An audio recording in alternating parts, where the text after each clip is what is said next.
الحمد لله الذي هدانا لهذا وما كنا لنهتدي لولا أن هدانا الله اللهم صل على محمد وبارك وسلم أما بعد. حضرات محترم،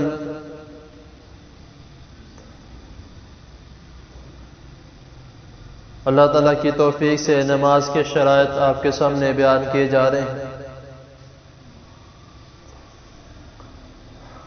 کل میں نے اللہ تعالیٰ کی توفیق سے آپ کے سامنے عورت کو نماز کس طرح پڑھنی چاہیے اس کے بارے میں چند باتیں بیان کی تھی. تو کہیں اگر حدیث میں عورت کا ذکر ہے تو یہ نہیں ہو سکتا کہ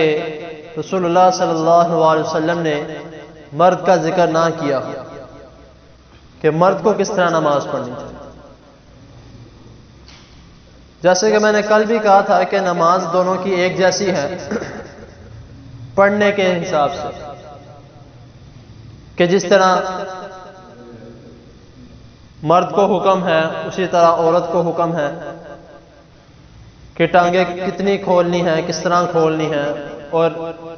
سجدہ رکوع کس طرح کرنا. تو اکثر آپ نے دیکھا ہوگا کہ مرد حضرات اپنی جو ٹانگیں ہیں وہ نماز میں کچھ زیادہ کھولتے ہیں، یہ بھی غلط ہے،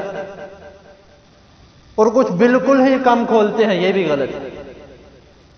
جو حدیث میں ہے وہ یہ ہے کہ اپنے جسامت کے حساب سے اپنے پاؤں کھولیں. تو نمبر 2، کل میں نے بات کی تھی کہ عورت کو پردے کی حالت میں کس طرح نماز پڑھنی چاہیے. تو یہی حکم اسی طرح کا مرد کے لیے بھی ہے کہ مرد کو بھی اپنے پردے کا خیال رکھنا چاہیے. مرد کے لیے کون سا پردہ ہے کہ اس کے ناف سے لے کے گھٹنے تک اس کا سطر، نمبر 1. اور نمبر 2، حدیث کے جو الفاظ ہیں متفق علیہ بخاری مسلم کے، کہ مرد کو چاہیے کہ اس وقت کی جو بات ہے، اب تو اللہ تعالیٰ نے سب کو توفیق دی ہے، نیا سے نیا کپڑا ہر ایک کے پاس ہے، شلوار قمیض جس طرح کا بھی سوٹ وہ پہنتے ہیں.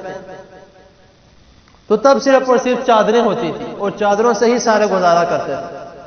تو رسول اللہ صلی اللہ علیہ وسلم اس حدیث میں فرما رہے ہیں کہ اگر کسی کے پاس اتنی چادر ہے کہ اس کی چادر کافی لمبی ہے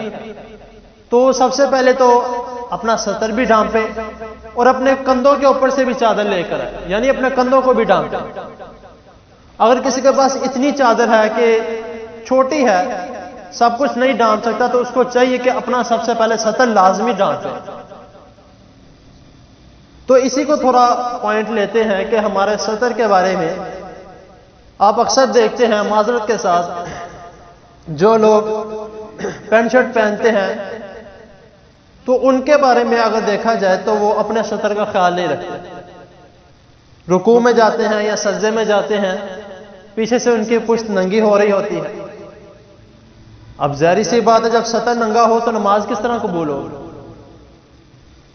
تو سب سے پہلے جو مین بات جو اس حدیث میں ہے وہ کس چیز کے بارے میں آپ صلی اللہ علیہ وسلم فرما رہے ہیں کہ اگر کپڑا تھوڑا ہے سب سے پہلے اپنے سطر کو ڈھانپو، بعد میں کوئی اور کرو. تو ہمارے سب سے پہلا جو ہمارا کام ہے وہ یہی ہے کہ اپنے آپ کو ہم نے دیکھنا ہے کہ ہم نماز کس طرح ادا کر رہے ہیں. نماز تو ہم نے اسی طرح ادا کرنی ہے، اللہ اکبر بھی کرنا ہے، قیام بھی کرنا ہے، رکوع بھی کرنا ہے، سجود بھی کرنے ہیں. تو لیکن سب سے مین بات جو یہ ہے وہ ہمارے سطر کی، یہ شرط ہے نماز کے لیے. جس طرح میں نے شروع میں کہا کہ نماز کے شرائط بیان کی، یہ شرط ہے، یہ لازمی طور پہ ہے. اگر یہ نہیں ہے تو نماز بھی نہیں. تو ہمیں خیال رکھنا چاہیے، ہم پہنتے ہیں جو مرضی پہنے، پہننے میں گناہ نہیں ہے، پہن سکتے ہیں، پینٹ شرٹ پہنو، شلوار قمیض پہنے، جو مرضی پہنے، لیکن نماز کے دوران ٹخنے ننگے ہمارے وہ نہیں ہوتے. اور شلوار قمیض میں بھی معذرت کے ساتھ اکثر لوگ اسی طرح کرتے ہیں کہ نماز کے لیے آ رہے، شلوار اوپر کر لی، نماز پڑھی، باہر جاتے ہوئے پھر شلوار نیچے کر لی۔ مرد کے لیے حکم ہے کہ ہمیشہ اپنے ٹخنے ننگے رکھیں، تو ہمیں کوشش کرنی چاہیے کہ جس کے بارے میں ہم نے حکم دیا کم از کم اس کے اوپر تو عمل کیا جائے۔ باقی ہم نماز میں کوئی کمی کوتاہی ہو جاتی ہے، بعد میں اللہ تعالیٰ سے معافی مانگتے ہیں، اللہ اکبر استغفر اللہ پڑھتے ہیں، اللہ تعالیٰ معاف کر دے، لیکن جو ہم کر سکتے ہیں کم از کم وہ تو کریں۔ اسی طرح کندھے پر کپڑا رکھنا، وہ یہ ہے کہ اپنے آپ کو پورا ڈانٹنا، وہ اس لیے کہا گیا ہے کہ ہم مثال کے طور پہ اگر کوئی شخص صبح اٹھتا ہے، تہجد کی نماز پڑھتا ہے، تو تہجد کی نماز کے لیے یا گھر میں نماز پڑھتا ہے لیٹ ہو جانے کی وجہ سے، سویا ہوا ہے، سو کے اٹھ کے نماز پڑھا ہے، اگر اس نے بنیان پہنی ہے یا کوئی ایسی شرٹ پہنی ہے جس کی وجہ سے اس کے کندھے ننگے ہیں، تو اس کو یہ چاہیے کہ سب سے پہلے کوئی قمیض پہن لے یا کوئی چادر لے لے، چادر لے کے پھر نماز پڑھے، کیونکہ حدیث کے الفاظ ہیں کہ اگر چادر بڑی ہے تو اپنا سطر بھی ڈھانپے اور اپنے کندھوں پر بھی لے۔ تو ہمارے پاس تو الحمدللہ اللہ تعالیٰ کا شکر ہے سب کچھ موجود ہے، تو اسی لیے کوشش یہ کرنی چاہیے کہ اپنا سطر بھی ڈھانپیں اور جو حدیث میں احکامات ہیں ان پر بھی عمل کیا جائے۔ اللہ تعالیٰ کے حضور دعا ہے اللہ تعالیٰ ہمیں جو سنا اس پر عمل کرنے کی توفیق عطا۔ میرے ماموں کے لیے دعا کریں، وہ کافی بیمار ہیں، اللہ تعالیٰ ان کو صحت کاملہ عاجلہ عطا۔ الحمد للہ رب العالمین والعاقبۃ للمتقین، اللهم صل على محمد وعلى آل محمد كما صليت على إبراهيم وعلى آل إبراهيم إنك حميد مجيد، اللهم بارك على محمد وعلى آل محمد كما باركت على إبراهيم وعلى آل إبراهيم إنك حميد مجيد، ربنا آتنا في الدنيا حسنة وفي الآخرة حسنة وقنا عذاب النار، ربنا ظلمنا أنفسنا وإن لم تغفر لنا وترحمنا لنكونن من الخاسرين، اللهم اشف مرضنا ومرضى المسلمين، اللهم اشف مرضنا ومرضى المسلمين، اللهم اشف مرضنا ومرضى المسلمين، اذهب البأس رب الناس واشف أنت الشافي، لا شفاء إلا شفاؤك إلا يغادر سقما، يا شافي الأمراض اشف مرضنا ومرضى المسلمين،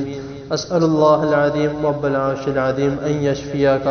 أسأل الله العظيم رب العرش العظيم أن يشفيك، اللهم إنا نعوذ بك من جهد البلاء ودرك الشقاء وسوء القضاء وشماتة الأعداء، اللهم إنا نعوذ بك من زوال نعمتك وتحول عافيتك وفجاءة نقمتك وجميع سخطك، يا حي يا قيوم برحمتك نستغيث، يا حي يا قيوم برحمتك نستغيث، يا حي يا قيوم برحمتك نستغيث، يا رحمن أغثنا، يا رحمن أغثنا، يا رحمن أغثنا، ربنا تقبل منا إنك أنت السميع العليم وتب علينا إنك أنت التواب الرحيم، صلى الله تعالى على خير خلقه محمد وآله وأصحابه أجمعين برحمتك يا أرحم الراحمين۔